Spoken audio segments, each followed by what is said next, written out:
सोचिए, क्या आज का कोई मिलिट्री एक्शन सदियों पुरानी किसी भविष्यवाणी को सच कर सकता है? सुनने में अजीब लगता है ना? लेकिन जनवरी 2026 में दुनिया ने कुछ ऐसा ही देखा, जब एक जियोपॉलिटिकल संकट ने 450 साल पुराने एक डर को अचानक से जिंदा कर दिया। तो चलिए समझते हैं कि आखिर ये संकट और भविष्यवाणी का पूरा मामला है क्या। तो कहानी शुरू होती है 3 जनवरी 2026 से। अमेरिकी सेना ने वेनेजुएला पर एक सरप्राइज रेड की और वहां के राष्ट्रपति निकोलस मादुरो को हिरासत में ले लिया। अब देखिए, इस अचानक हुए एक्शन से दुनिया भर में एक तरह का इन्फॉर्मेशन वैक्यूम बन गया। किसी को ठीक से पता नहीं था कि हो क्या रहा है। और जानते हैं इस खालीपन को किसने भरा? 16वीं सदी की भविष्यवाणियों ने। और ऐसा नहीं कि ये सिर्फ सोशल मीडिया पर हो रहा था, मेन स्ट्रीम मीडिया भी इसमें कूद पड़ा। ये देखिए, आज तक की एक असली हेडलाइन है जो सीधे सीधे पूछ रही है, यूएस का वेनेजुएला पर हमला तो सच होने लगी बाबा वेंगा और नॉस्ट्राडामस की भविष्यवाणी। बस इस एक हेडलाइन ने आग में घी डालने का काम कर दिया। तो सवाल यह है कि लोग आखिर इन पुरानी चौपाइयों को आज की घटनाओं से जोड़ कैसे रहे थे। देखिए, उनका कहना था कि नॉस्ट्राडामस की एक भविष्यवाणी है, मधुमक्खियों का बड़ा झुंड उठेगा, रात में घात लगाकर हमला। इससे जोड़ा गया सुबह 2 बजे हुए ड्रोन हमलों से। फिर एक और भविष्यवाणी, 7 महीने का महायुद्ध, दुष्टता से मरे लोग। इसे लोग कहने लगे कि ये तीसरे विश्व युद्ध का संकेत है।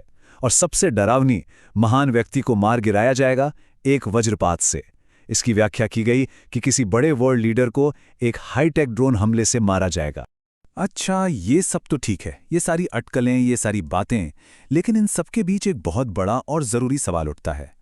क्या नॉस्ट्राडामस ने अपनी किसी भी लिखावट में कभी भी सीधे सीधे साल 2026 का जिक्र किया था?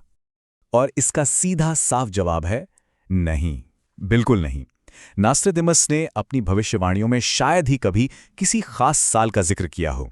देखिए, उनका लिखने का तरीका बहुत काव्यात्मक, बहुत सिंबॉलिक था। भाषा इतनी गोलमोल थी कि आज के लोग उनकी बातों को किसी भी मॉडर्न घटना पर आसानी से फिट कर सकते हैं। तो ये जो 2026 का कनेक्शन है, ये कोई असली भविष्यवाणी नहीं, बल्कि आज के जमाने की एक इंटरप्रिटेशन है।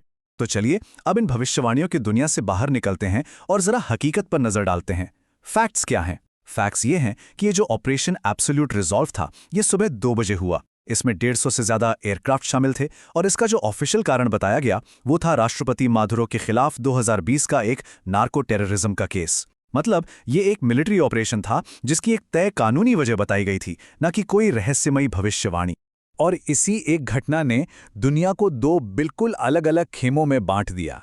2 अलग अलग कहानियां सामने आईं।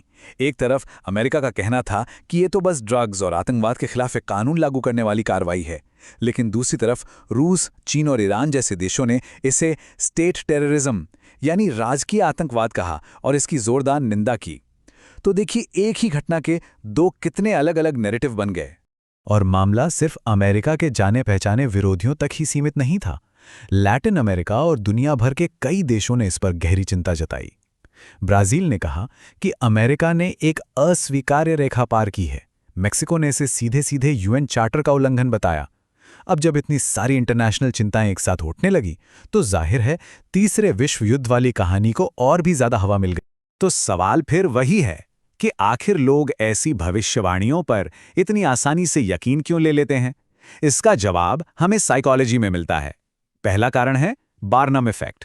ये हमारी एक आदत होती है कि हम बहुत ही गोलमोल और सामान्य बातों को भी अपने ऊपर लागू कर लेते हैं। हमें लगता है कि ये बातें खास हमारे लिए ही कही गई हैं।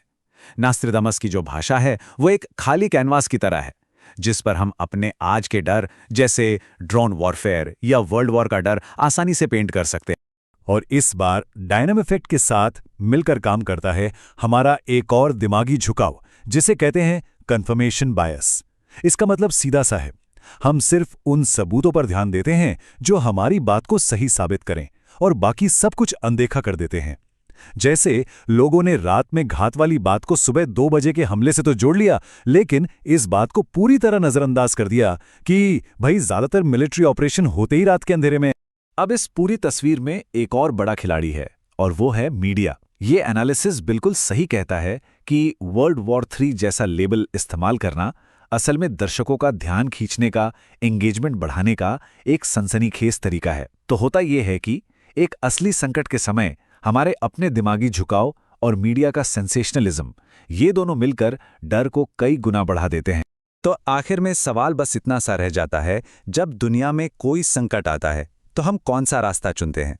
क्या हम धुंधली भविष्यवाणियों से पैदा हुए डर के साथ जाते हैं, या फिर हम तथ्यों और तर्क से बनी समझ को चुनते हैं? ये फैसला हमेशा हमारा ही होता है।